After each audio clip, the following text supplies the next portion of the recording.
first-hand experience. I've been at high levels of leadership.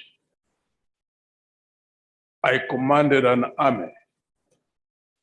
So I've been close to power. And I clearly understand why leaders from 60. Yesterday, Mugisha took us through the crisis we've gone through since 1960 in regard to constitutional crisis. I clearly understand why people get drunk by power, by money, and by the use of weapons.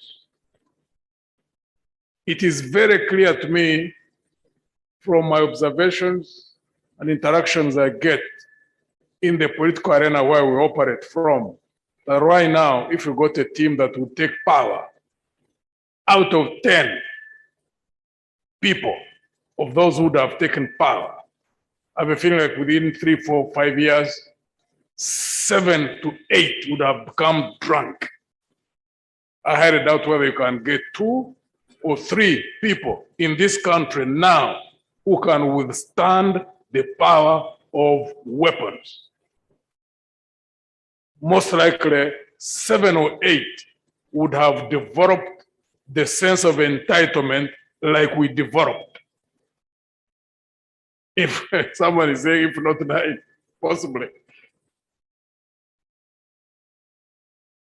We still suffer from us who are in the political class, certain levels of, I don't know what word to use. I don't know whether it's a question of the depth of consciousness, whatever it is. I think that's the state we are in.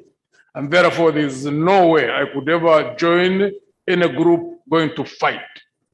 If there's any group that would go to fight using weapons, you would never hear me, Muntu, condemning them.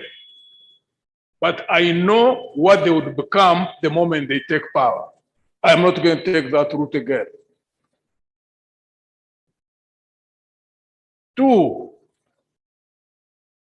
at a personal level, even when I went to the bush in 81, by God's grace, my mind has been developed to run a marathon. I never put time to anything. I put my focus on the end state. What do we intend to achieve? What should we be like as a country? And that's what we need to keep working on, we as the opposition. Even the moment we take power, how do we want to use that power? For what purpose? And the moment we agree on those things, there are many of us who want to focus on that and to ensure that until we achieve that, that we cannot give up on that struggle. The problem is if you are running a sprint, because a sprint is like 100 meters. And then you don't achieve what you wanted to achieve within that short period. Then another round, and you give up. We need to change the way we think. We are trying to fight to get a country where there is justice, where there is fairness, where there is transparency in the management of national affairs, where there is equality before the law, where there are equal opportunities. If we focus on that, that means that our minds would be tuned to keep fighting until we achieve that. If we achieve it in 5 years, good. If it's 10, good. If it's 20, good. But we keep fighting until we get there. Because your focus is not on the years, your focus is on the end state. I run marathons. I don't run sprints. And therefore, in as far as we are concerned, some of us, we will keep, the young lady, you said, and that's why we keep talking, so that hopefully the young people also tune their minds to that. Because worst case scenario, some of us can exceed this world. But suppose by the time we exceed this world, we have not achieved what we desire to achieve as a country. And by that time, I can guarantee you, you'd be as old as we are. So would you have given up the struggle? Yeah, so don't focus on time. Focus on the end state. What kind of country do you want to have? That's why in my earlier presentation, I was talking about going on an effort of recovering people who have literally almost given up. To me, that is what is most frightening. You bump into many actors who've reached a point where they think it's not possible now to do anything. But how can it be possible not to do anything when we have not even achieved what we want to achieve? A country where we can live as a free people. The regime is skillfully, in a subtle way, going through many places, regardless of age. I get frightened when I meet young people in their 20s, in their 30s, who have literally given up even before they start the struggle. Some of us have been in this struggle since 23 years. I was 23 years when I went to the bush. What we are fighting for, we have not yet achieved. And it doesn't matter whether I'm on the front, whether I'm in the middle, whether I'm in the rear, I am going to keep fighting until we get that kind of country. The only thing we are requesting for me, and when it comes to issues of leadership, let's not confuse two things. One, what we are looking for is leadership for coordination. Don't go into leadership as whom you are going to front. You will break down even before you reach a kilometer away from where you started. I have been through that. When I was the leader of FDC, we worked day and night for 2 years. We are sitting in Uganda House. Those of you who were in the formation of TDA possibly would recall. TDA, I think, was the most successful formation so far since a struggle started.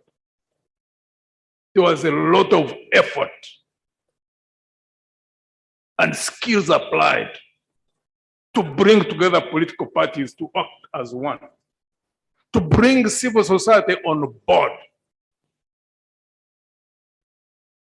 That formation broke down in one night over leadership. And yet, in my own estimation, we did not have to break down even that very night when we failed to get one leader. There are things which I don't know whether I should even talk about them. I know in the course of the last 6 months when we were building TDA, I raised the flag on the issue of one leader. And I kept on telling colleagues, the most desirable thing is to get one leader. But we must also think of a fallback position. If we don't achieve the first case scenario, we need to know the fallback position. But we need to preserve TDA. Because if we are maneuvered and manipulated out of an electoral victory, we would still need the vehicle that we have created to continue with the struggle. You know, at times there are things which we are not able to think on the same page. And, you know, with my background, there are things which perplex me. I don't get to understand them well, but I patiently keep waiting. I won that very night. I said, much as we've not achieved the best desirable position of having one leader, we need to stay together. We cannot afford to fight each other, even if we back the two different candidates. Because if we don't achieve victory, I can guarantee you the next day after elections, we will be needing each other. Those of you who are in TDA may recall that. Because I said 2011, we split. And immediately after elections, we needed each other and we started looking for each other to recreate a vehicle. So I said, we cannot repeat that same mistake. We broke down. Immediately after elections, we needed each other. Actually, we started looking for each other. Let's get leadership for coordinating effort, and we go into meetings. There are things you cannot resolve in a short time like this. There are things you cannot resolve in micro. Thank you. And we think together, we see how to build strength behind the different fronts. You need strength few as you are in parliament to push for constitutional reforms. That's the subject which brought us here. You need strength and skills to maneuver, to influence the many numbers on the other front. If you succeed, we will be the happiest. Even if you don't succeed, put there a fight to the extent that the country takes notice. We will need strength for those who will be going on the streets, civil disobedience. There are things that can be done. Situation may seem to be hopeless, but there are things that can be done with discipline, with focus, with coordinated effort, and also resilience. There are those who will have to continue on the ground to ensure that any territory that is under our control as opposition is consolidated. We cannot afford to lose any other area. It is a front. There are those who have to build strength behind resource mobilization. There must be strength behind diplomatic effort and overall coordination. All that is how we shape our mindsets and utilize the skills that we do have to build such a formidable front that we achieve what is required in the public mind. To look at us and say, yes, we can see a credible alternative political force that can not only occupy power, but can manage this country in a better direction. That's what we need to create, that perception in the public. If you don't do that, people are talking about lamentation. Yes, people will keep on lamenting. Thank you very much. A round of applause, General Mugisha Muntu. And very lastly, Dr. Sarah Verete. Yeah, thank you very much. I had many questions on building civic competencies. Lucy and the Honorable, sorry, I forgot your name. Yes. Yes, yeah, Honorable Kakande. Amid these donations, amid this, elaborate